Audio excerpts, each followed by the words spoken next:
Magsamba, mag-aral, maglingkod, sa puso, sa isip at sa kilos.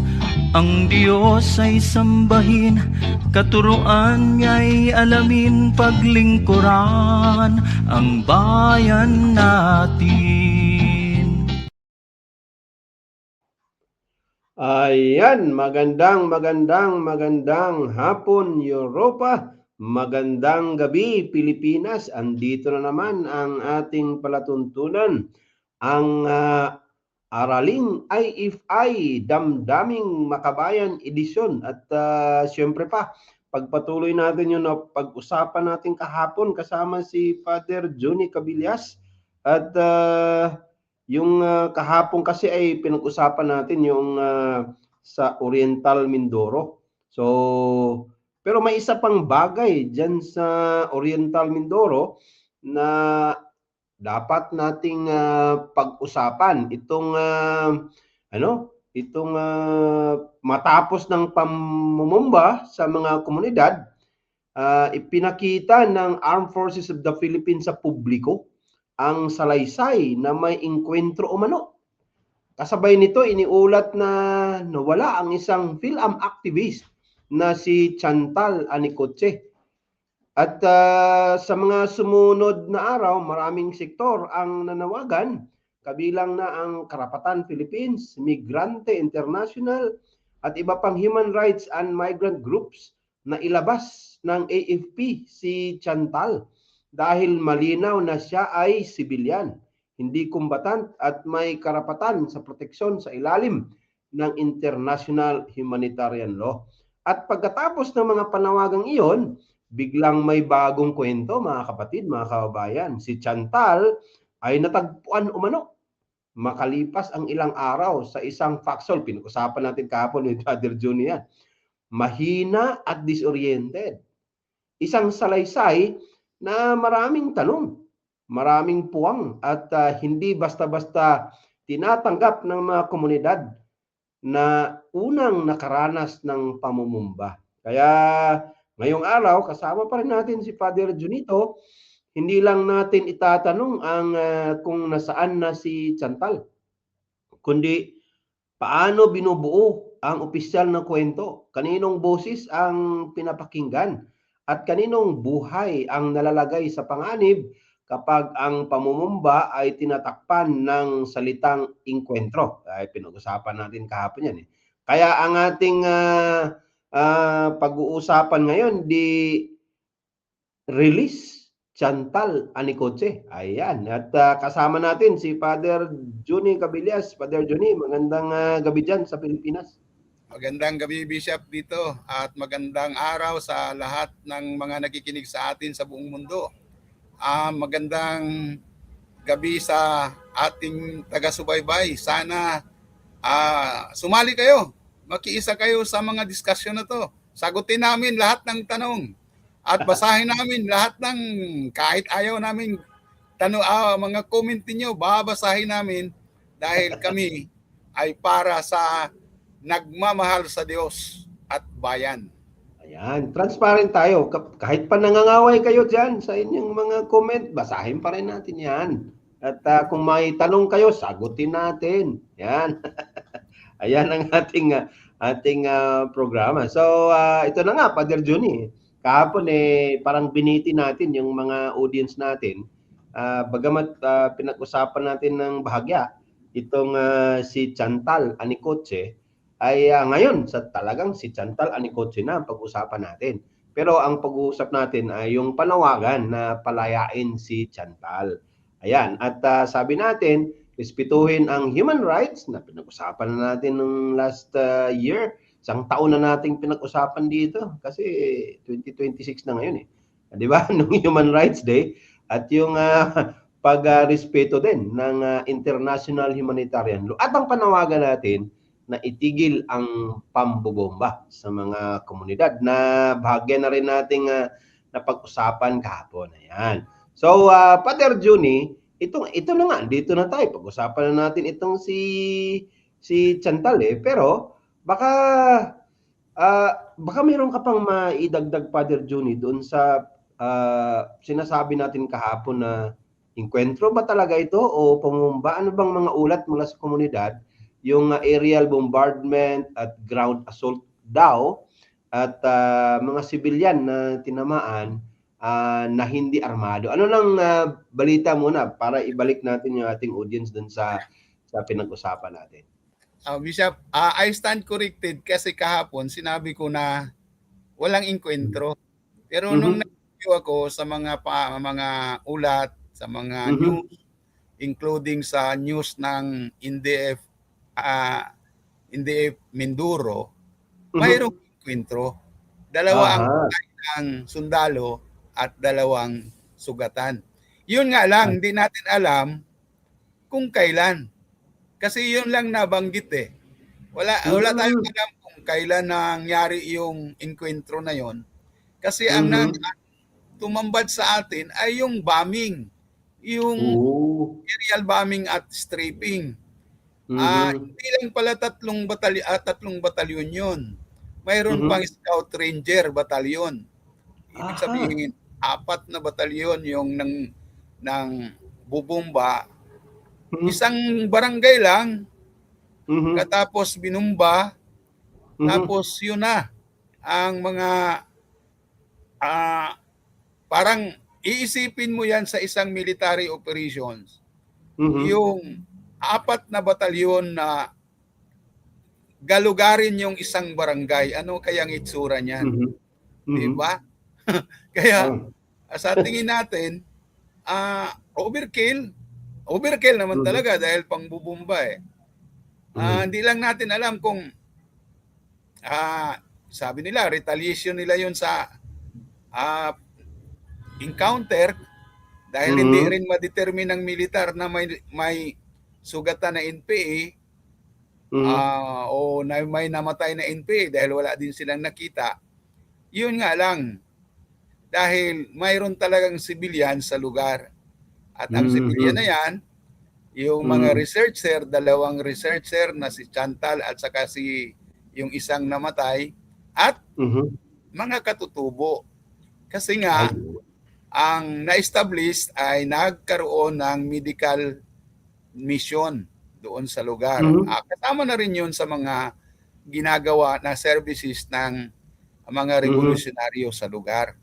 Ngayon, ang nangyari ngayon, naka-evacuate ang mga tao sa barangay at close guarded ng mga militar, hindi mapuntahan, hindi na mayroong ang karapatan nag-set up ng humanitarian mission team para magdokumento kung anong nangyari. Pinagbawalan silang pumasok sa evacuation center. Dahil ipaliwanag lang natin to na habang si Chantal ang ating sentro ngayon sa discussion, iisipin natin na yung mamamayan na kung saan nakasalumuhan nila Chantal at nakasalamuhan nila nung isang namatay ay under ano sila, duress, kung baga napilitan sila ngayon na tumira sa lugar kung saan ginagwardyahan sila ng militar. Yun ang kalagayan. Bakit pala kailangan gwardyahan ng militar, Father Johnny? Ano bang gusto siguro nila na walang makalabas na ganito pala. Gusto ng militar pag anong mayroong mga enkwentro o pangyayari, gusto nilang sila ang maglabas ng news. Walang news mula sa lokal. Walang news mula sa ibang sources. Walang news mula sa mga mamamayan o mga biktima sa komunidad. Kung hindi, sila ang maglabas ng news. Kung titingnan natin babasahin natin, subaybayan natin yung mga news items mula sa militar mismo.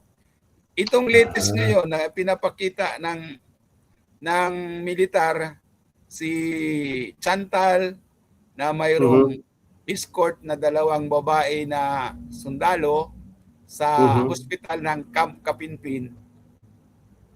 Ang nagsalita, sundalo. Hindi nila pinagsalita si Chantal. Oh. Wala pang ano, no? Wala pang yung maliban dun sa video na natagpuan daw nila si Chantal, ay wala pang video or press conference na si Chantal ay pinagsalita kung anong nangyari, ano. Parang lahat ng ito ngayon ay mula sa AFP at yun din yung dahilan kung bakit ayaw nilang papasukin yung fact-finding mission ba yun, Father Johnny, dun sa area? Ayaw nga nilang papuntahan yung lugar. Pero wala na kasi si Chantal doon. Nasa Camp Kapinpin, Tanay, Rizal. Pero yung pumupunta doon na mga humanitarian mission team, hindi rin pinapasok. Mismo ang leader ng NUPL, hindi rin hinaharap. Sa halip na kausapin sila, magpatugtog lang ng mga maingay na kanta ang militar paharap sa mga nasa gate. Kung maalala ko, Bishop, nandoon, volunteer pa ako ng Karapatan dati noong Morong 43. Ganun ang ginagawa nila na paingayin lang ang lugar para hindi marinig yung mga reklamo ng mga pumupunta doon. So, ito na, Father Juno. Kasi dati ka nang ganyan eh. May marami ka nang mahaba ka ng karanasan sa pagiging kabahagi ng peace and human rights advocate. At alam kong marami ka na ring nadaluhan o nasalihang mga fact-finding mission. Ano nga ba talaga yung ginagawa pagka sinabi nating fact-finding mission at solidarity mission o di kaya ay humanitarian mission? Ano yung magiging pakinabang nito sa mamayan? Pangalawa, ano bang makukuha natin sa ganitong mga activities ng human rights and peace advocates? Sa simula, Bishop, dahil nakatanggap tayo ng news, either mula sa ground, mula sa mga local newspapers o mga balita kahit sa radyo, iniipon natin yan. Pati yung news mula sa militar. At ang hakbang kaagad, mag-organize ng fact-finding mission to verify kung iyon ba ay totoo o hindi. Ang fact-finding mission lang ang makapagsabi niyan kung tama ang report o hindi. Kaya kailangan yun. Kailangan yun, halimbawa, sa isang barangay, sa isang sityo, nandoon nangyari, pupuntahan yun. At ititrace yung nangyari at maghanap ng mga tao na nandoon at ini-interview kung ano ba talagang nangyayari. Pagkatapos, ginagawa natin yan ng dokumento, gumawa tayo ng mga fact sheets, gumawa tayo ng mga affidavit noong mga nagkukwento dahil hindi sapat na ikwento lang nila. Kailangan na notarize yung kanilang kwento. Or at least pinirmahan nila, no? Oo, kasi mahirap naman nagkwento lang sila pagkatapos hindi nila pirmahan. Pwede pa rin hearsay yun. At pumapayag yung mga witness, yung nakakita, pumapayag na gawa ng affidavit at pinipirmahan nila yun. Yun ang dahilan kung sinasabi natin, credible ang ating findings. Pagkatapos noon ng magawa yung findings, tawag tayo ng press conference o media conference para ipaliwanag natin yung nangyari. At sa ganung usapin, susunod yung mga bagamat mayroon niyang mga initial na mga tulong doon sa mga biktima, pero mag-organize tayo ng humanitarian malaking humanitarian concerns para Mhm. relief Okay. operations o humanitarian operations para yung mga biktima maalagaan at Mhm. matulungan. Kasi sa totoo Okay. lang, sa bawat encounter lang yung pinag-usapan natin, ang Mhm. ang mga nasa komunidad ang palaging madali yang lilikas eh. Iwanan nila yung Mm. kanilang mga bahay at mga ari-arian o mga pananim, pupunta sa isang evacuation center at pangsamantalang doon matutulog. Pupunta man Mhm. sila sa mga nila, pinagtrabahuan nila o mga sakahan nila, babalik yan sa gabi sa evacuation center. So kailangan natin silang suportahan. Ang iba pa natin maglunsad ng psychosocial, mga debriefing Mhm. sa nangyari. Ganon ang Mhm. ginagawa natin. Kaso lang, hindi yan madali, Bishop. Pinipigilan tayo ng militar na gawin yan. Kaya Bakit?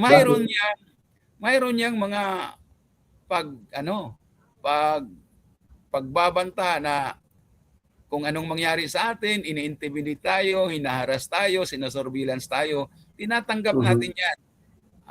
Sa Mhm. totoo lang, di naman tayo nila kayang takutin. Pero idokumento din nila tayo. Pero ang Hmm. karapatan kasi sanay na sa gano'n eh. Sanay Mhm. na sa Mhm. pagtanggap na gano'n talagang mangyari at ina-accept Mhm. na natin 'yon. At yung Mhm. findings na yan, dinadala natin sa gobyerno, pinupag-protesta natin Mhm. sa Department of National Defense, dinadala natin yan, binigyan Mhm. natin ng kopya ang CHR at ang mga Committee on Human Rights sa Congress, Committee on Human Rights sa Senado, at hanggang Mhm. dinadala natin yan sa United Nations. Ganon po yung Oy. nangyayari sa isang fact-finding mission. Hindi natigil Mhm. na pagkatapos Mhm. natin kumuha ng mga datos ay tapos na. Mhm. Hindi. Mhm. Ikinakampanya natin yan at ipinapanawagan natin yan. Sa ngayon, Mhm. hindi pa yan magagawa sa Mindoro dahil nga heavily guarded yung mga mamamayan. Sayang lang din yung pagpunta mo doon tapos di mo Mhm. naman makausap. At Mhm. kung puntahan mo yung mga local government units, yung tatahimik lang din yan dahil sa presence ng militar, matatakot din yung Mhm. mga nasa government units. Pero may panahon, may pagkakataong hindi kaya na i-sustain yung ng militar ang evacuation center. Kasi violation Mhm. din yan sa international humanitarian law. At hindi kaya Mhm. nilang pakainin palagi ang mga Mhm. evacuees. Kaya kailangan talaga nilang pauwiin yan. At sa pag-uwi, Mhm. magsagawa pa rin tayo ng post-incident report o Mhm. magpa-finding pa rin tayo sa kanila. Yun nga lang, Mhm. matagalan yung ating pagkuha ng datos. Pero may paraan din yan. Kasi kahit yung mga nasa community, marunong din yan sumulat. Hmm. Isusulat din nila yung kanilang karanasan. Kaya mas madali nga nating makuha kahit heavily guarded sila kasi Mhm. hindi naman pwedeng hindi sila palabasin. At kung Mhm. yung naisulat nila makalabas, makarating din yan sa karapatan. Mayroong mga Okay. Father kaya, Johnny, linawin lang natin itong sinabi mong heavily guarded na evacuation center. Sino bang initiate nitong evacuation na ito? Yung ito ngayon, ang militar mismo o may mga ano pa? Kasi hindi naman yata pwedeng yung militar. Pagka ang militar pinapunta ng isang lugar yung yung mga komunidad at tapos gwardiyahan nila, hindi yata evacuation 'yun. hamliting yan, Bishop. Yan nga, 'di Hamlet. ba? Hamleting. At gano'n naman Hmm. talagang nangyayari, Bishop. Sa una, Hmm. Hamlet. Sila talaga ang Hmm. mag-unang mag-designate saan sila dalhin. Kung Mhm. iskilahan yan o barangay hall yan, sila. Katapos, magsisimula, pagkatapos nilang ma-secure yung mga tao na makontrol nila, yun na, tawagin na nilang barangay kapitan, barangay council, yung mga... para magmukhang justify nila na action to ng LGU. Okay. Yun. Bago tayo magpunta doon mismo kay Chantal muna, Father Juni. Paano pala din natin sinasagot? Kasi ito lumang tugtugin ito, pero magandang masagot mo din dito sa ating sa ating program. Kasi nga ganito, may conflict or may sagupaan, etc. Nag-fact finding, hindi nga nila alam na nag-fact finding pala yung karapatan kasi pagkatapos nating fact finding, patapos mag-verify, validate ng mga detalye, di ba? Nagsalita yung karapatan agad. Kinundi na yung pambobomba, kinundi na yung paglabag sa human rights at international humanitarian law. Tapos sabihin kaagad, very famous one line, sabi, kapag NPA may karapatan, pagka sundalo ng AFP ay walang human rights. At yun na nga, lagi na lang inuulit-ulit yung ganong parang defense rhetoric ng mga pro-government na maka-gobyerno. Sige, tama yun, Bishop. Tama yung kanilang mga akusasyon sa karapatan. Pero dapat hindi nila makalimutan na sila yung inatasan, yung sundalo, yung pulis, yung nasa gobyerno, ang inatasan na protektahan ang karapatan ng mamamayan. Diyan sila sinisweldohan. At pera ng bayan ang sweldo nila. Kaya dapat sila ang protector Protector sila ng mamamayan. Ang nangyayari, sila ang nangaharas, sila ang nagpapahirap ng mamamayan. Kaya sinasabi natin, kung walang sumigaw, kung walang magreklamo na inabuso ang karapatan ng mamamayan, ano pang mayroon na larawan ang ating lipunan? Kung wala ng human rights sa panahon ng digmaan, ano pang itsura ang Pilipinas sa mata ng international communities? Dapat tanggapin ng mga nagko-comment yan na mayroong civil war sa Pilipinas. Kaya nga mayroong international humanitarian law para mag-govern sa civil war. Kung hindi yan ipapatupad at palagi ang nilalabag, ang nangyayari, sino ang may kapanagutan sa karapatang pantao ng mamamayan? Ayun. At acknowledge yan ng gobyerno ng Pilipinas nung pumirma sila ng Karil. Kasi di ba? Doon niya inilagay na dahil may gera naman ng dalawang panig at para ma-humanize yung gera ay dapat respetuhin una yung human rights. That means lahat ng involved at yung mga hindi armado, pati na rin yung pagrespeto ng international humanitarian law. Hindi pwede yung barbaric na gera na kahit sumurinder na, kahit walang armas, kahit walang halimbawa dyan, yung sinasabi mo, may nag-conduct pala ng parang community services, community services. Medical services. Wala namang yun, hindi naman panggigera yun. Kaya hindi pwedeng bombahan sana. Pero dahil nilabag nga yung international humanitarian law na kasi sabi ng gobyerno teritoryo namin tong buong Pilipinas.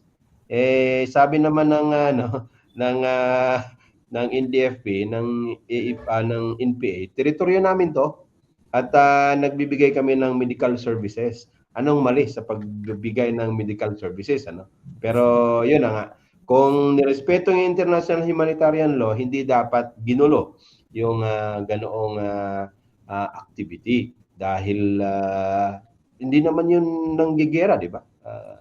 Yan Serbisyo. nga ang dahilan, Bishops.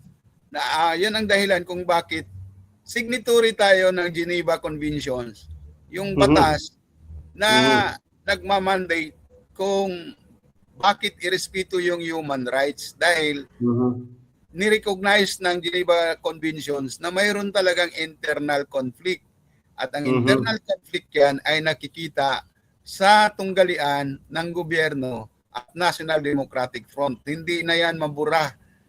57 years na yang nag-exist ang CPP, NPE, NDF. Kaya nga masaya tayo nang nalagdaan yung Karil dahil ito yung mag-humanize sa war. Ito yung mag-humanize sa giyera. Hindi mawawala ang digmaan sa Pilipinas. Kahit sabihin mo pang nag-surrender na lahat ng NPA, hindi mawawala dahil habang may injustice, habang may abuso, mayroong lilitaw na mag-alsa laban sa mga mapagsamantalang mga uri. Kaya kailangan natin i-recognize 'yon. Pag ma-recognize 'yon, papasok ang mga human rights groups, ang simbahan, at ang iba, kahit ang gobyerno. Dapat, kaya ang gobyerno, yung CHR, papasok sila para makatulong sa at least malimitahan ang violations ng karapatang pantao. Okay. Bago natin puntahan pa itong ating patungkol kay Chantal, dito na yung mga nag-like sa atin, sina Crystal Amos, Jesus Villarta, Libong Pasil, Boni Aguilo 14, Jameson Tumilap, Milet, kaibigan natin to. Si Nicodema Rinsana Plaza, si Janet TDM, si Dai Burns at iba pa. At nagpalab sa atin sina Mila Anino, Leonardo Conde, Aurora Banyula, Bobita Kanya Kayaw, Pads Kaluidoy, Fili Revelo Ukumen, at tinawanan tayo ni Joseph Carion. Ayan. Mag-comment ka na, Joseph, para magandang Bishop, nanonood sa atin si Yala Marie. Anak ko po, panganay natin to, Bishop, Masada Cabillas, nasa New Zealand ito ngayon. Referee sa floorball tournament sa New Zealand, pero nanonood sa atin. Tapos si Angking Bacos, mayroong sinasabi, ikaw nang magbasa nito, si Father Delmar Magracia. Mayroon siya. Marami si Father Antonio Tayco, ang haba ng comment. Ayan. Bago natin pasukin yung basahin mo natin to. Sabi ni Pads Kadoydoy, good day your grace and Padre. At si Delmar Magracia, nakiisa ako hindi lang sa pakikinig, kundi sa gawa. Ayan. Sana batiin nyo din kami ng kapayapaan sa piyesta ng Santo Niño sa Limeri, Iloilo. Sa 28 na may panawagan na walk with justice, peace, and accountability. Na-assign ako dyan sa Limeri, Iloilo nung aking, ang tawag niyan, summer exposure. Ayan. Ayan. Bati sa mga taga Limeri, Iloilo. At ito, sabi ni Jigo Labrador, 4 na batalyon, tapos talunan pa rin ang AFP sa NPA. Kaya sibilyan at aktivista ang pinagdiskitahan. Ayan. Sabi ni Angking Bacos, siyempre, araw-araw na nagbukas tayo, si Angking Bacos andyan. Maayong gabi, Bishop Ablon o Father Juni. Ayan. Jigo Jigo Labrador. Tama ka, Bishop, para kontrolado ng militar ang news. Ito yung kanina na at sabi pa niya, bastos at pikon ang militar pagdating sa pagharap sa mga rally ng at humanitarian team. Ayan. Siyempre bumati sa atin ng good evening, si Mila Anino. Ito, isa din to sa suke. Naghahanap nga ito pagka wala tayo. Si Father Antonio Tayco. Ayan. Sabi niya, with the ongoing and greater disparity between the rich and poor, corruption and abuses of local officials, the privatization of armed forces, violent confrontations and harassments become an ordinary event in the countrysides because of land issues, mineral deposits, and other natural resources. With this kind of developments, respect and recognition of human rights become totally absent. We cannot talk of peace without stability and vice versa. Ito na nga. Ito na. Nag-comment na. Alam kong magko-comment tong si Joseph Carion eh. Kasi ano ko to eh. Masugid na taga-subaybay at kahit anong ipopost ko, kukontrahin niya. Yan. Sige, basahin mo, Bishop. Ito na, si Joseph Carion. Basahin natin. Ubusin talaga dapat ang mga salot ng lipunan. No to CPPP. Sumubra yata ng P. At NPA, NDF terrorist. Lumayas kayo dito sa aming probinsya. Di naman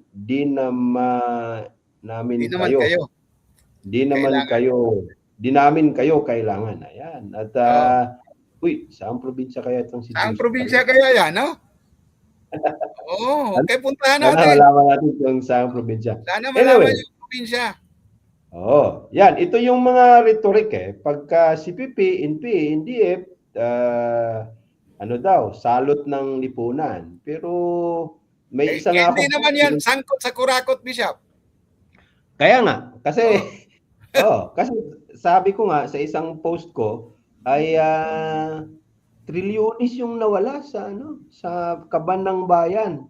At dapat ay tayo'y magising na hindi ang totoong salot sa lipunan natin ay hindi ang New People's Army at ang CPP at ang NDF, kundi yung mga corrupt na politiko at mga political dynasty.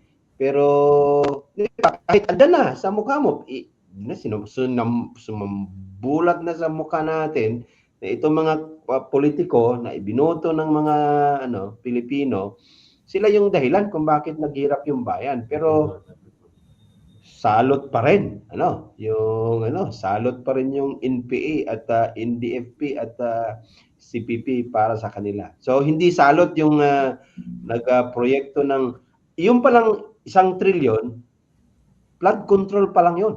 Hindi pa kasali yung mga iba, di ba? Mga school buildings, mga health. Hindi pa kasali doon. Yung mga daan. Yung mga bonus ng mga congressman, hindi pa kasali doon. Ayan. Anyway, salamat sa komento, Joseph Carion. Kung tingin mo ay yan naman ang pero baka maganda rin namang ibaling mo rin sa ibang area or usapin yung salot kasi hindi pera ng buwis ng bayan yung ginagamit ng CPP, NPA, at ito pa, magrereklamo tayo sa korupsyon dahil pera ng bayan yan at buwis ng bayan galing yung ginagamit. Kaya may karapatan tayong magreklamo. Ngayon, magreklamo ka sa NPA, CPP, NDF kung nag-revolutionary tax ka rin sa kanila kasi pera mo yung ginamit nila. Kung hindi mo pera yung ginamit nila, parang malabo yung reklamo sa kanila. Kaya yung rhetoric na salot ay kinopya mo lang yung sinasabi ng militar at ng gobyerno. Pero sana kopyahin mo rin yung sinabi ng gobyerno na paubos na yung CPP, NPA. At kung paubos na sila, hindi na sila salot, di ba? Pero paano mo kopyahin yon kung sinasabi rin ng gobyerno, ng AFP, pag hingi nila ng budget, na mas marami pa yung NPA. Di ba? Anyway, kaya nalilito yung mga pro-government na mga tao. Anyway, Father Johnny, andito na tayo, Father Johnny. Bago tayo magtutuloy, Bishop, nanonood sa atin si Suta at si Bishop Emiliano Domingo. Ayun, Bishop Emil, magandang gabi dyan, Bishop Emil, Ito si John Ias, sabi niya, good evening, Bishop. Ayan. Good evening, Reverend. Ayan. Okay, salamat John Ias. So, dito na tayo, Father Johnny. Salamat sa mga nanonood. Itong foxhole narrative parang sinasabi mo, Father Johnny, na may problema dito sa ano. Parang sinabi mo parang ilang araw siya na inilabas, hindi natagpuan Inilabas itong video matapos manawagan yung mga sektor ng human rights advocates at mga migrante international. At itong sinasabi nilang mahina daw, disoriented, itong si Chantal at 'di ba? Ang lehitimong tanong natin, 'di ba, Father Johnny, nasaan siya bago ang Enero 8, 'di ba? Parang Kasi hindi naman pwedeng nandoon na siya sa foxhole noong January 1 at hindi siya lumabas. Paano yung pagkain niya? Paano Kaya siya nga, mag 'di ba? Paano siya magbabawas ng dumi? Kung nasa foxhole lang siya mula January 1 hanggang nakita ng militar noong January 8. Para namang hindi tayo marunong mag-isip. Di ba? Baka naman, Father Johnny, naglakad-lakad siya dun sa bundok dahil hindi niya alam kung saan. Tapos nung makarinig siya ng may mga tao, di nagtago siya sa foxhole. Baka naman ganun. Pwedeng ganon, no? Pwedeng ganon kung walang militar sa lugar. Yun nga, no? Pero may Hindi ako militar kabisado sa bundok May militar ang sabi nga, after ng aerial operations, may ground operations na ginagawa yung military. Oo. Kaya nga nag-evacuate yung mga tao Tapos si Chantal na lang yung naiwan doon. Si Chantal na lang naiwan. Di ba? Nakapagtataka tayo. Parang, oo nga, no?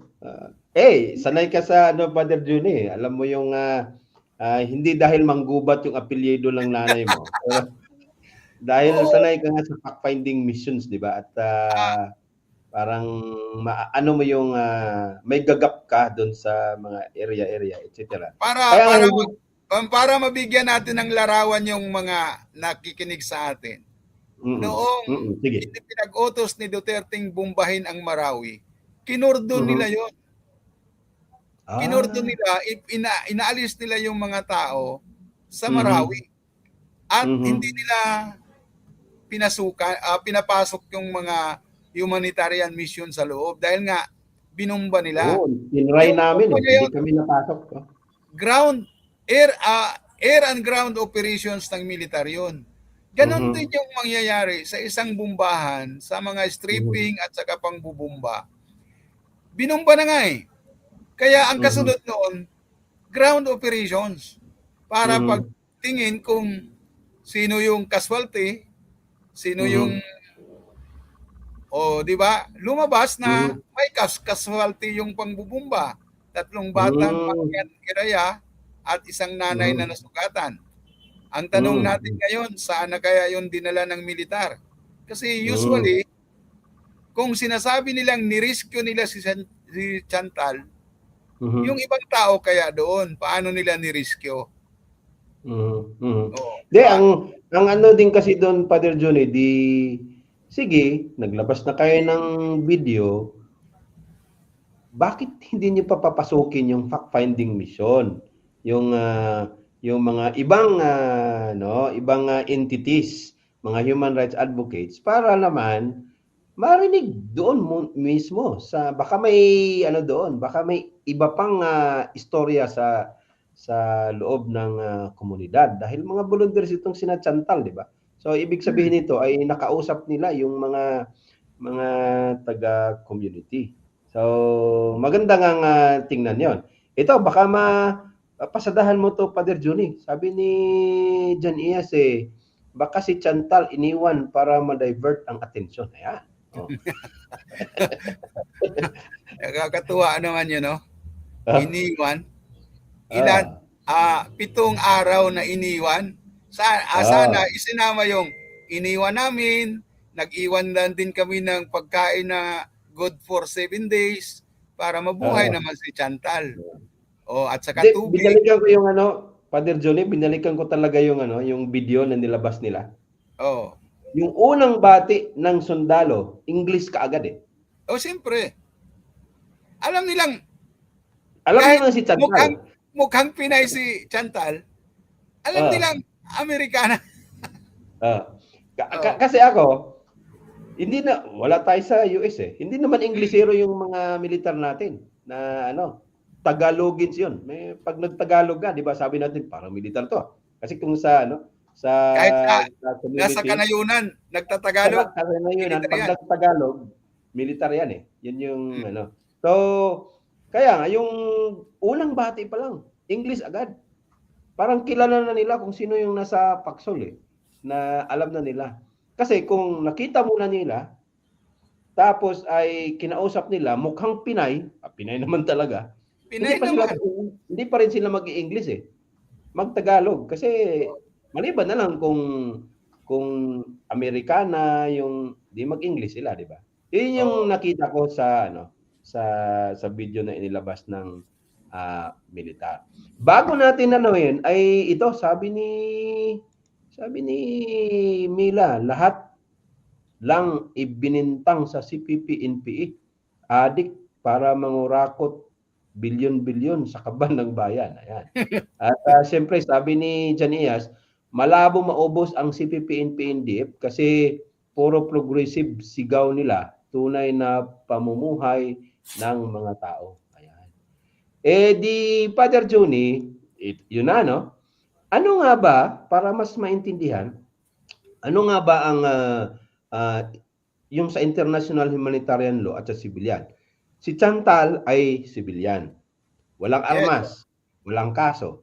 At ayon sa National Union of People's Lawyers, walang legal na batayan ang kaniyang detention. Kahit pa, nagtaka nga ako sa news, Father Juni, sabi daw sa news ay pumirma daw si Chantal ng agreement na dun na siya sa dun na muna siya sa piling ng mga militar. Bakit kailangan may pirmahang agreement? Di ko maintindihan eh. Parang normally wala namang agreement si civilian at si militar. Wala namang ganung agreement eh. Pero parang may gustong palabasin na yes. Bishop, pag hawak ka ng militar, wala ka nang magawa. Gaano ka man ka progresibo o kahit revolusyonaryo ka pa, hawak ka ng militar, may kaso ka o wala, kontrolado ka nila. Ayon ang dapat nating unawain pag nasa kamay ka ng militar. Marami ang mga surrenderi na hindi pinapa-uwi sa kanilang bahay. Pinatira doon sa kampo ng militar dahil gusto ng militar na wala kang ibang sasabihin kung hindi yung hindi against sa kanila. May sinasabi ba si Chantal? Sinabi lang ng militar na pumayag siyang magstay. May magawa ba si Chantal? Wala siyang magawa. Pero sa international humanitarian law, kung ganun yung usapin na yon, dapat ibigay si Chantal sa kanyang mga pamilya, sa kanyang pamilya. Wala naman siyang kaso eh. Kung kasuhan siya, i-turn over siya sa pulis. Kasi yun ang nararapat. At kung may hinuli siya, dapat entitled siya ng abogado. At yung kung ano man ang sasabihin niya, ngayon, dahil kung kahit documented pa yung mga ginagawa nila, kung may agreement pa sila, habang ginagawa yan, na tinatawag na under juris o under pressure, hindi yan walang silbi yan sa legal na paraan. Para hindi mapahiya yung mga militar, sinabi nila na gusto ni Chantal. Pero kung palayain nila si Chantal at si Chantal ang magsalita, baka iba naman yung sasabihin ni Chantal. Alam natin si Junel Castro at si Jed na kahit iniharap sila sa press conference at nang pinagsalita sila, ang sabi nila Junel Castro, dinukot sila. Yun ang Yan din yun si ang Chantal, isang hindi yan niriskyo. mhm, Si Chantal ay dinukot. Dinukot ng mhm. militar mula doon sa lugar kung saan may medical services na isinagawa ng mga revolusyonaryong NPA. Yun ang Yun. nangyayari diyan. Ngayon, maganda itong mga sinasabi ni John Iyas Maganda raw na may media interview para marinig ang panig ni Chantal, Yes. magandang Rappler, GMA, bilyonaryo at iba pa. Pero kung mag-media interview nga, press con, pero Nasa loob. initiated ng militar at nasa loob, Wala yung rin. ano pa rin. At yung sinabi mo, Father Juni, di ba? Under juris kasi. Mabuti na lang itong dalawang kabataan dun sa Bulacan ba yon na Sa Bulacan. ano sila, matapang at matibay ang loob na hindi nila sinunod yung pinabasa sa kanila ng militar. At natakot, hindi sila natakot at sinabi nila na sila ay abducted ng militar at hindi sila sumurrender. So hindi nasunod yung script ng militar at ito yung parang sa tingin natin, ito yung dahilan kung bakit hindi pa nagpa-press con hanggang ngayon yung militar. Siguraduhin muna nila. Lalo pa kabataan ito, baka maging katulad ng dalawa. At saka American citizen yan, Bishop. American citizen. Saka American citizen pa, ha. Oo. Yun ang isang mga dapat siguro tiningnan nila. Ako, walang problema kung mas maganda nga na marinig natin yung panig ni Chantal. Pero dapat ay i-release muna siya, yung libre siya. Walang pwersang di ba, pauwiin muna sa kanila sa US bago magsalita at kung ano-ano pa ang mga yan ang mga dapat nating tingnan, Father Juni.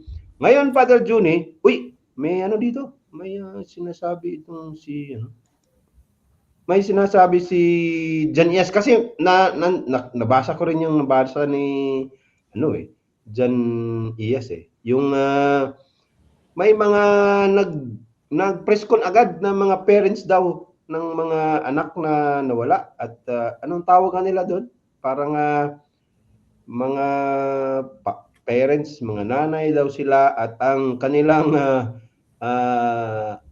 sinisi ay si Congresswoman, lawyer, attorney Rene Co, na recruiter daw ng mga PA at etc. Ang sagot ko lang naman doon, simple. Kung yan ay 12 years old, yung hindi pa pinahintulutan ng batas ng Pilipinas na magdesisyon para sa kanyang sarili, isisihin mo yung mga ibang tao. Pero yan, sila, kahit pa sabihin mong na brainwash, ibig sabihin doon may brain sila, di ba? At naisip nila at nakumbinsi sila na pumunta sa bundok, mag-NPA sila. Hindi kasalanan ng ibang tao yon. Kasi yung desisyon ng bawat tao, lalo pa nasa sa intakto ba ang edad, ay desisyon niya yan. Hindi yan dahil kung kay sino pa, hindi yan dahil kay Father Juni, hindi yan dahil kay kanino pa. Siya yung nagdesisyon. At kung ano man yung dahilan sa kanyang desisyon, halimbawa, nagbasa siya ng Philippine Society and Revolution, nagbasa siya ng mga aklat ni na Marx, Lenin at Mao at kung ano-ano pa, di ba?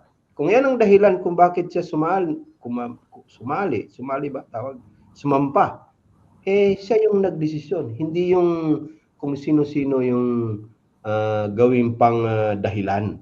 Kasi may utak yan di ba? Yun ang ating limbawa.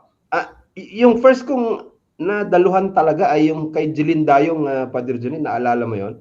Yung si Jeline Dayong na underage na ipapakasal ng kanyang mga magulang na katutubo kasi ganun yung buhay nila di ba? Anong tawag nun? Yung arranged marriage ay pumunta raw sa NPA camp at nadakip pero underage siya. So pumunta siya doon dahil lumaya sa kanilang pamilya na i-arrange yung marriage niya. Habang bata siya, andun siya sa NPA camp pero hindi siya naging NPA kasi nga underage siya. Dinala sa syudad sa Cagayan de Oro, inalagaan ng DSWD. Hindi lang pala DSWD yung nag-alaga sa kanya, kundi pati ang militar. At ngayon si Jelinda yung parang lieutenant niya yata ng Philippine Army. So, yun. Desisyon niya yun. Hindi yun desisyon ng nino man, di ba? Na mga tao. Kasi may edad na siya. Tama na yung edad niya para magdesisyon. At ito magandang sinabi niya, no? Dalhin yan sa Commission on Human Rights or Human Rights Committee kasi mayroon naman tayong independent na Commission on Human Rights. At itong kay Antonio Tayco, the greater masses of our people prepare peace more than wars. They are the real pressure to stop or reject anti-people wars. Ayan.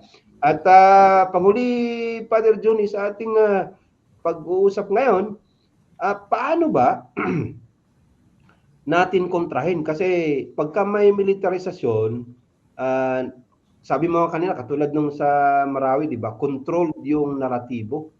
Kapag bomba ang ginamit, bakit sabihing encounter?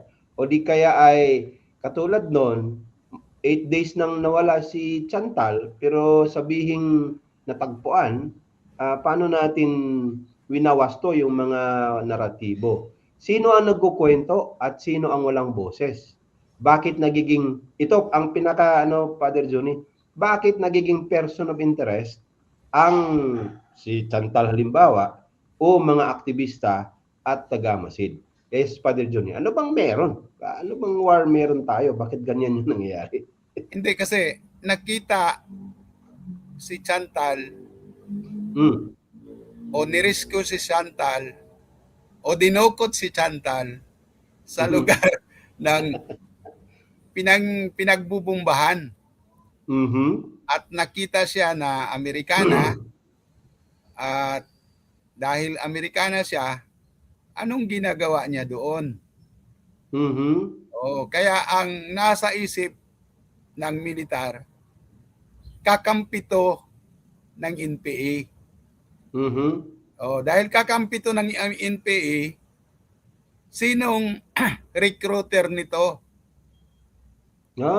So gagawa yan ng kwento ngayon na sinalubong inarrange ng kabataan ng US yung pagpunta niya dito sa Pilipinas, sinalubong ng karapatan. Nasa news na yan, Bishop, sinalubong ng karapatan at pinapasalitate niya ng kabataan party list sa lugar.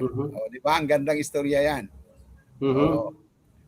Dahil gustong ipakita ng mga progresibong grupo kung ano yung kawastuhan ng pakikibaka ng mga revolusyonaryo sa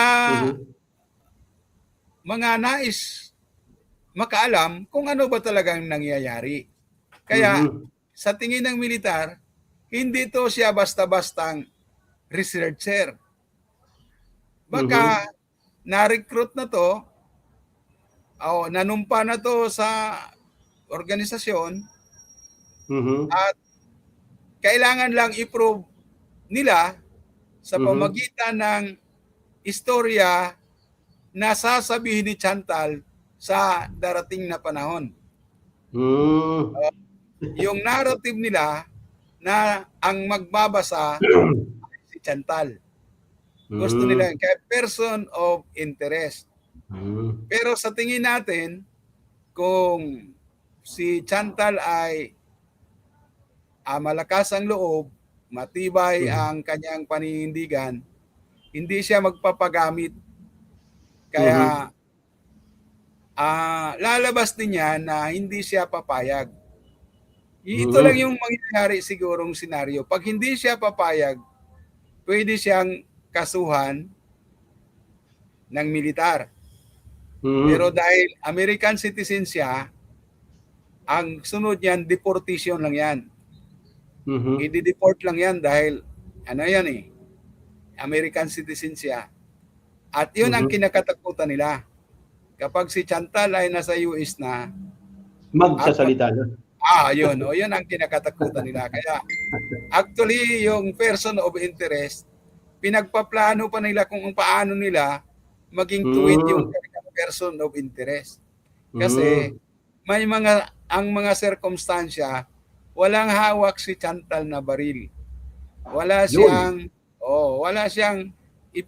ipinapakita na si Chantal ay mayroong mga subversive documents.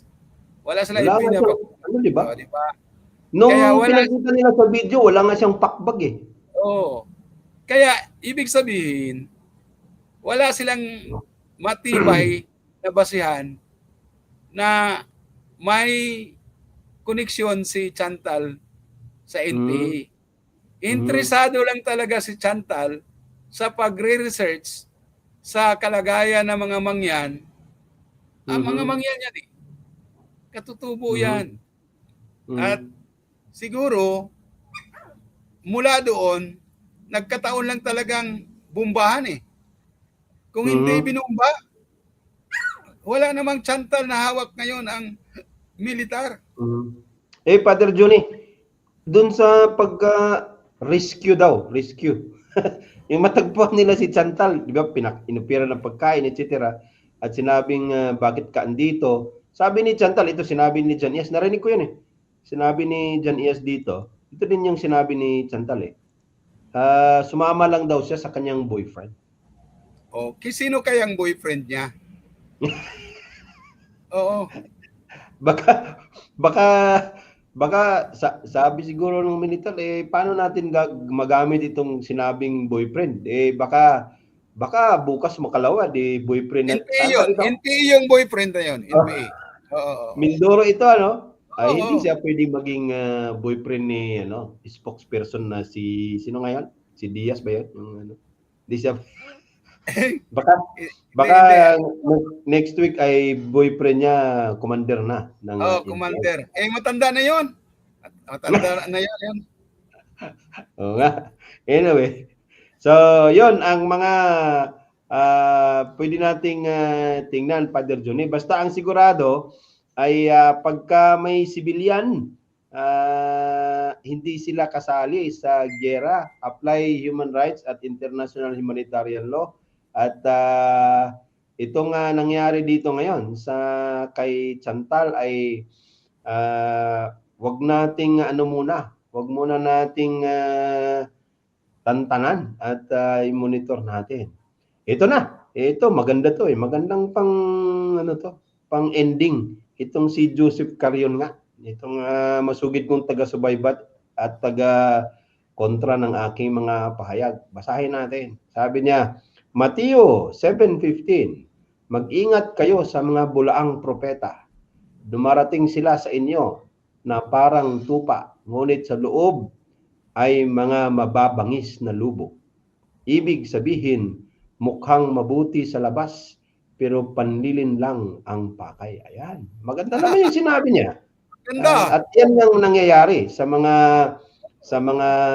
flood control natin, at mga kibuloy, di ba? Mga nakatuhan. Sa militar mismo, Bishop, di ba mabait yung mga militar? Sa mukha ng mga tao? Mabait sila eh. Mabait nga sila. Kaso lang, takot sa kanila yung mga katutubo. Siyempre. Sila yung mga luboy. Oo nga. Pagka nagbalita sila, parang sila yung nag-rescue, etc. Pero pagka napunta ka dun sa... Sila yung maawain. Sila yung merciful. Di ba? Ito yung karanasan ko, Father Johnny. I-share ko na lang kasi sana andyan pa si Joseph Carion. I-share ko yung karanasan ko. Nakapunta ko ng first time ko talagang fact-finding mission na sinalihan. Yung sharing ng isang katutubo. Sabi niya ay pag uwi daw nila sa bahay, sigurado silang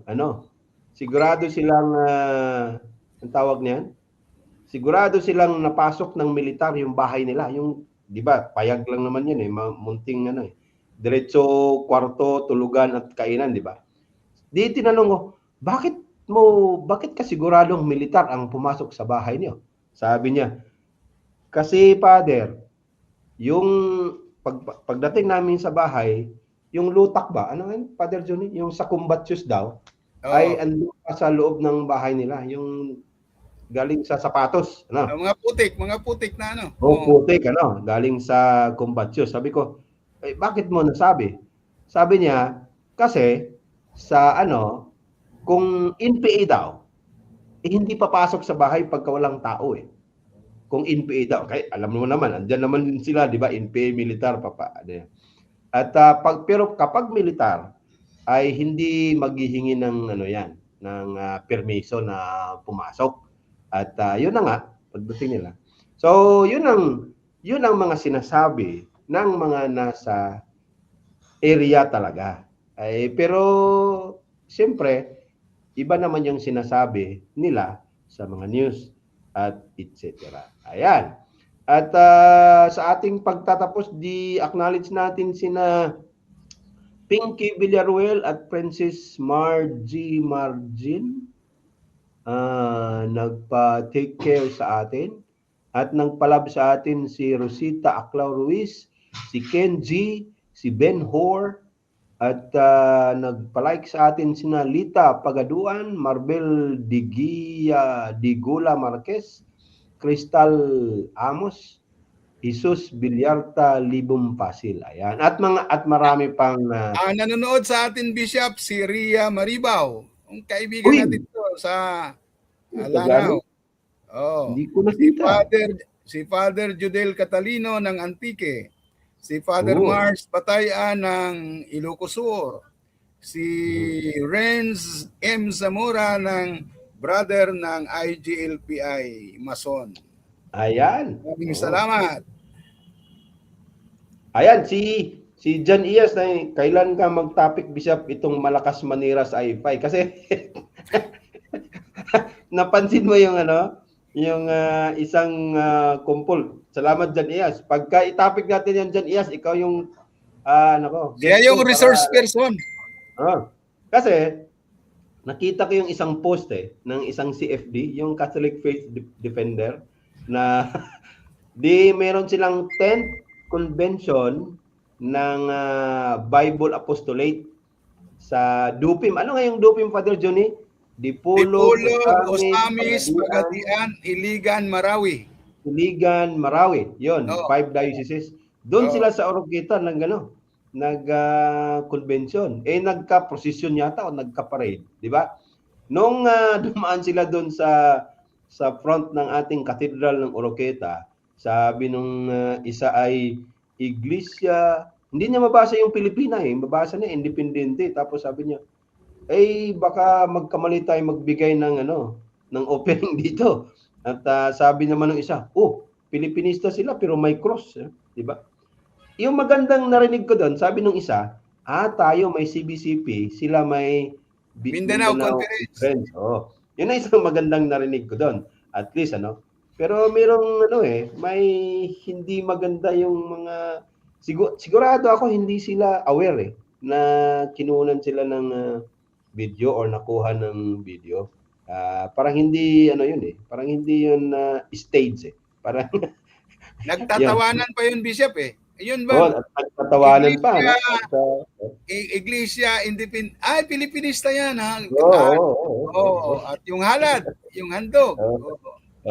Kaya maganda rin pag-usapan natin yan, pero si John Iyas yung kausapin ko para kasi Bishop, ako nag-comment ako doon, nag-post nga ako doon. Sinir ko na huwag tayong magpadala ng bugso ng ating damdamin. Wala naman itong mga tao na to, wala itong alam tungkol sa i-focus natin yung ating atensyon sa mga mas malaking isyu. Yung malaking isyu at lalo na tayo ay nanawagan na sumali sa Christian Unity.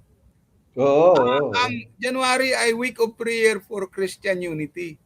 At dapat patuloy tayo doon sa panawagan ng accountability, transparency, justice and peace. Kasi yun ang mga issue ngayon.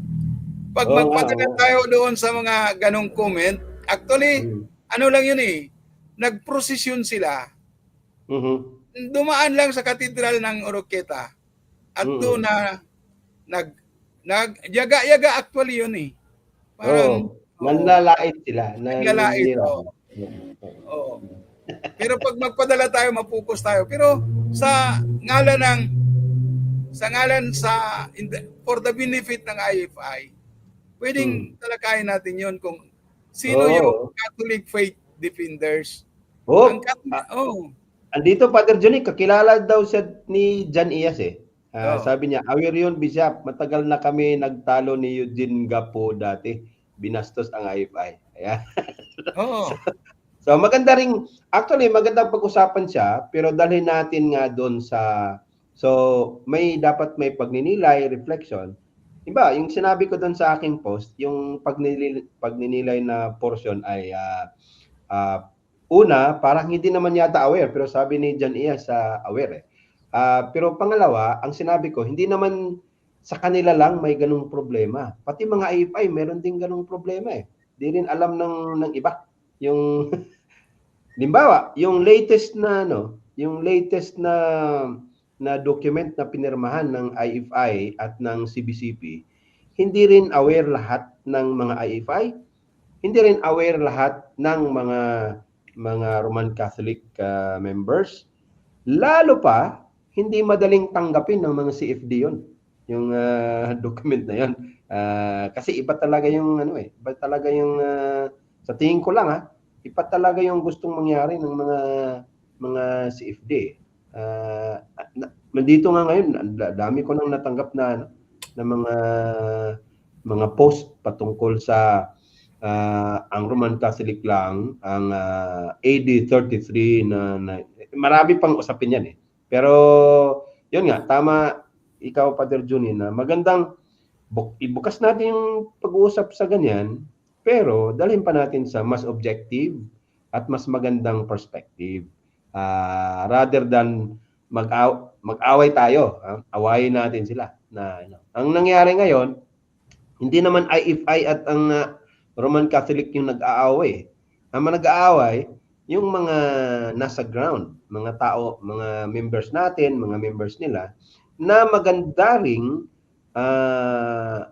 parang balikan natin mga sarili natin. Halimbawa, pare tayo, bishop tayo.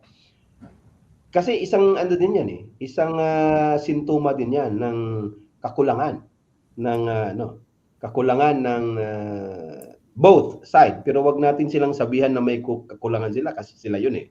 Mas tayo, saan tayo nagkulang halimbawa? Ano ba yung pakipagrelasyon natin sa mga Roman Catholic? From top to bottom. Maganda ring matingnan yon. Na, di ba Father Johnny, ang panawagan dun sa agreement ba yun? Or yung pinirmahan, ang panawagan dun ay kumilos, kasama sila at ibaba dun sa ground, di ba? Sa mga parokya. Bishop, gawin ko example yung katedral natin sa Surigao City. Yung Surigao City ang magandang larawan eh. Kasi nasa atin sa yung Pampang, yung tabi ng highway, yung ating katedral. Katapos, sa likod ng parang center ngayon, andoon yung daanan, papunta naman sa yung bahay ng Roman Catholic sa mga clergy na ang pagitan lang ay basketball court. Hindi naman sila nag-aaway. Oo, di ba? Hindi naman sila nag-aaway. Tapos noong anniversary ng IFI, ito lang, noong August, yung ating, yung isa sa mga judge doon sa choir competition ay isang pari ng Roman Catholic. Tama. Kaya, yung mga comment ng mga lay, lalo na pag Catholic faith defenders, ano yan, sarado yan sila sa pagkakaisa. Gusto nila away lang palagi. Sa Osamis, pag makakita ka ng nagdidebate ng Roman Catholic at saka Iglesia ni Cristo, CFD yan. o CFD yan. Kaya, kaya, kahit nung nasa Cagayan de Oro pa ako, matagal na kasi yung CFD. Meron kami mga debate nun sa Divisoria. Doon sa Divisoria, gabi-gabi. May mga ganyan eh. At maganda tong sabi ni John Ias, diyan ko nakita, Bishop, kung sino ang tunay na Kristiyano. At sabi niya na, wala, Bishop, wala silang makita na IFI na nambabastos sa ibang simbahan. Hindi yung punto ko eh. Ang punto ko, yung hindi rin nila alam yung yung mga agreements, etc. at mga kilos ng kanilang mga bishops. Kung alam man nila, parang iba yung sinasabi din sa kanilang mga leaders. Meron ding ganun naman talaga sa IFI na hindi nila alam eh. Diba, ilang IFI na ba, ilang parokya na ba ang alam na meron ng pinirmahan? At sa bahagi ko, kasi yung nung pare ako sa Santa Ana Taguluan, kaibigan yung pare doon na at sama kami sa pag bless ng sementeryo ng isang barangay doon sa Rosario. Magkasama kami. Yung magpiesta, kasi iniba ko na yung pista natin sa pista nila eh. Di Santa Ana sila. Yung sa atin, Santiago na. James D. Apostol Anwario yata yung sa atin. Sinayapi pa ng pare doon sa kanyang mga sa kanyang parokya. Sabi niya, tama yung ginawa ng mga IFI dahil yung warrior na si James talagang tumugma yan sa mga IFI dahil at kasi hindi pwedeng mag-sponsor sa binyag nila pagka hindi ka Roman Catholic, di ba? At hindi ka pwedeng komunyon. Pero ako, sinabi niya, pwede yan, padre.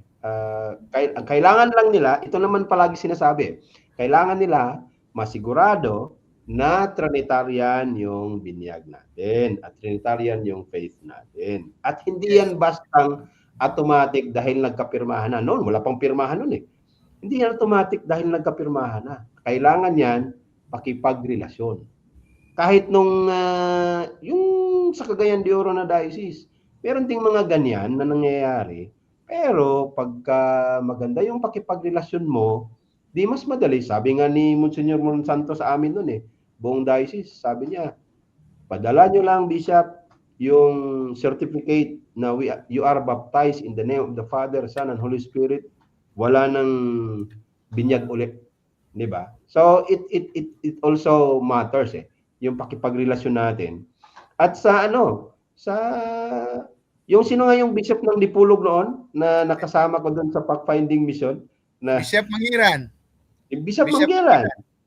Kasama natin siya sa sa isang piyesta ng cathedral sa Pagadian. Na andun birthday ko pala 'yon. At andun yung mga taga Canada, etc. At sa consecration ng Bishop Dave. Sa Pagadian. Pumunta yung bishop, kaso lang hindi nagtagal, namatay yung bishop eh. Na taga Bohol. Pero ganyan yung yung pakipagrelasyon, malaking bagay din yun talaga. Yun yung ibig ko sabihin na sa atin, may problema din, kaya mas magandang sa halip na away. At hindi representative officially ng buong Roman Catholic yung CFD. Yes. Dapat yan. At para hindi magkagulo-gulo ba yung buhay natin. Anyway, yung anak namin, yung panganay namin, yung Masada Dim Cabillas, yung nagbigay ng pangalan na Masada, si Monsignor Amy Bines ng Diocese of Osamis. Patay na siya, pero inaalaala namin palagi siya sa pangalan ng anak namin. Siya yung nagsabi na dapat isama kasi ang naisip namin, Dem lang ang pangalan ni Tata eh. Pero sabi niya, isama yung Masada. Kasi ang Masada ay malalim na meaning sa Israel, sa Palestine, yung never surrender na mga nagpakamatay. At sa Mhm. dito mas yung masa. Yung masa talaga ang hindi dapat mag-surrender. Kaya yun ang anak namin ngayon.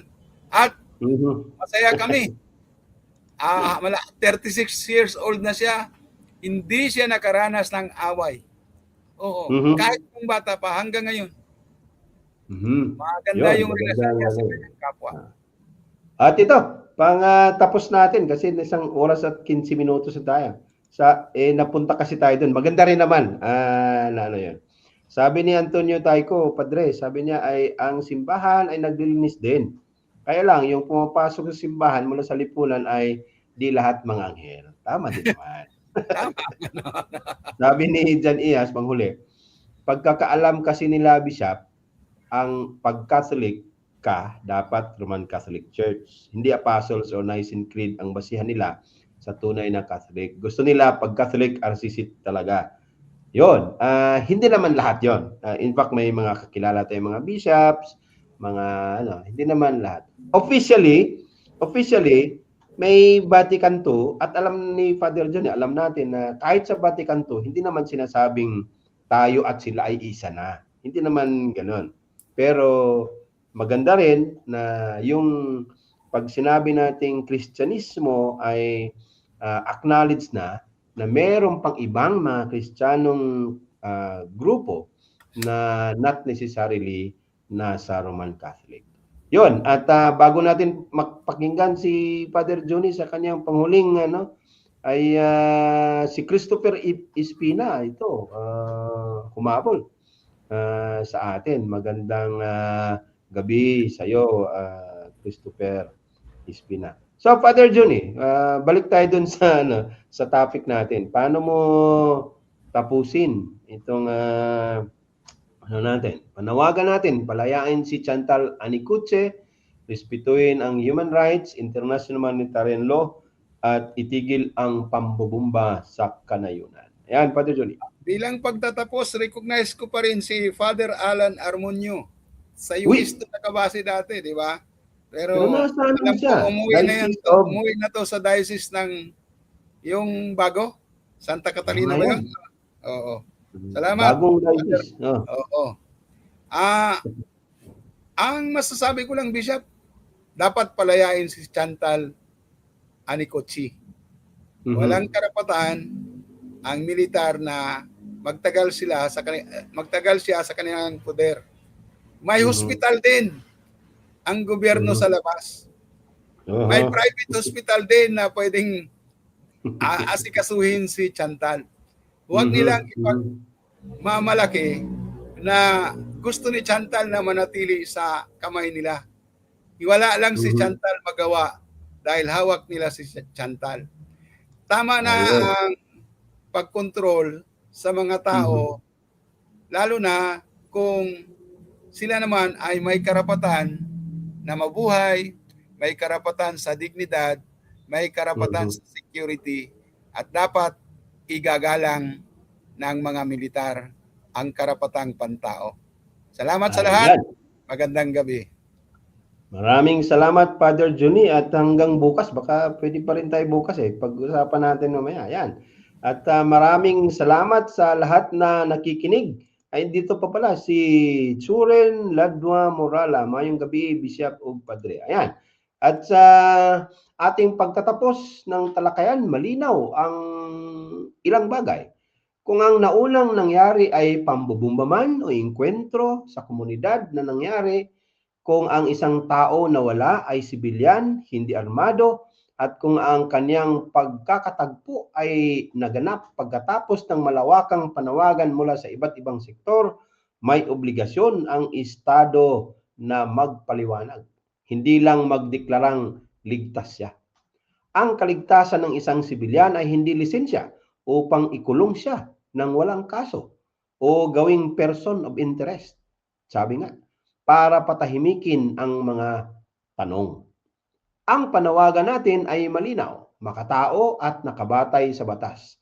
palayain si Chantal Anicutse, itigil ang pamumumba sa mga komunidad, igalang ang international humanitarian law, at pakinggan ang tinig ng mga mamamayan na unang nakaranas ng karahasan. Hindi lang ang salaysay ng may kapangyarihan. Hindi ito laban ng ideolohiya. Ito ay paninindigan para sa buhay, dignidad, at katotohanan. Ayan, magandang araw sa ating lahat at hanggang sa muli. Sa ating pag-alaala sa buhay na inialay sa kalayaan ng sambayanan, naway maisabuhay natin ang buhay ng ating mga ninuno sa pananampalataya na nag-iwan sa atin ng mahalagang pamana. Ang pamana ng pagsamba at pakikibaka. Humayo kayo't buong tapang na ipahayag ang mabuting balita ng kaligtasan sa mga dukha at hikahos, sa mga sinamantala at binusabos ng sistemang mapaniil. Humayo kayo at paglingkuran ang Diyos at ang bayan. Sa ngalan ng Ama, ng Anak, at ng Espiritu Santo. Amen.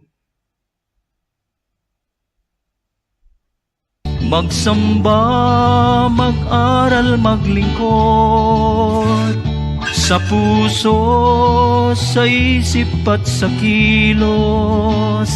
Ang Diyos ay sambahin, katuruan niya'y alamin, paglingkuran ang bayan natin. Ang Diyos ay sambahin, katuruan niya'y alamin, paglingkuran ang bayan natin. Magsamba, mag-aral, maglingkod. Magsamba, mag-aral, maglingkod. Magsamba, mag-aral, maglingkod.